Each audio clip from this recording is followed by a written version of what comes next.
Rocky, Star Wars, Indiana Jones, The Great Gatsby, The Adventures of Tom Sawyer, and To Kill a Mockingbird. These films and books are all considered among the staples of American, nay, human culture. Most would consider you to lack some kind of expected experience if they hear that you were unaware of them or couldn't relate to a reference to their context or more popular themes in their quotes. You might grant the same expectancy for most people to recognize some of the most famous musical pieces that have graced ears around the world, such as Led Zeppelin's Kashmir or Beethoven's Fifth. Someone who has poured through the notable chunk of our famous literature or musical canons is considered scholarly. Likewise, one is typically considered to be culturally enriched by having explored a great deal of both classical and contemporary cinematic works, as they should be.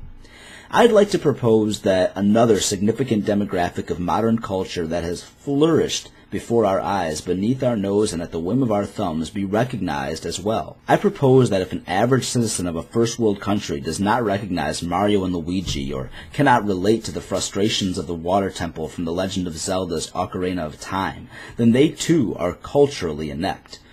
For too long have video games been denied entrance into the prestigious club of cultural contributions, while they have provided as much inspiration, adventure, diversion, and entertainment to the modern youth as any works of popular fiction have done for generations of the past. For too long have those who sit in a chair to read a book for hours been considered the automatic intellectual superiors of those processing information, solving puzzles, committing to mastery of newly learned skills, and interacting with an impossible virtual world that surrounds them.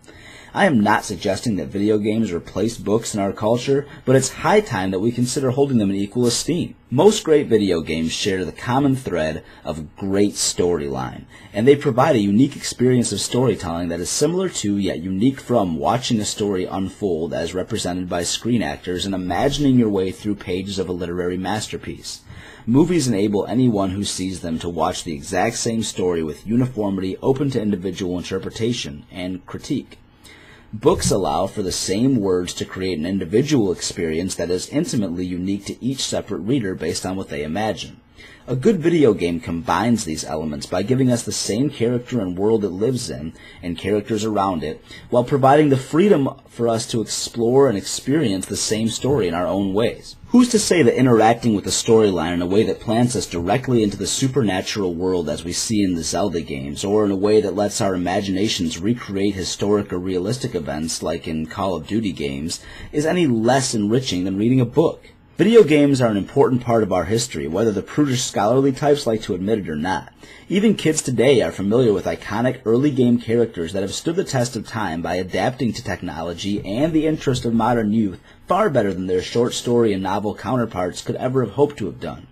That begs the question for me as to why we haven't yet pushed the video game frontier into the realms of education and more frequently meld that which we consider compelling stories of literature and history with the storytelling techniques that we know works best for young people, particularly for engaging young male demographics. I'm talking about challenging video game developers to apply the same interactive, visually beautiful, mentally challenging, tenacity and mastery demanding games that give accurate accounts of world history and great works of literature. The storylines have already been drafted for them. It's time to turn them into incredible tools for supplementing educational lessons. Who knows? That might someday lead to a classic films and video games class being available in high school. But at the rate our curriculum is progressing, probably not.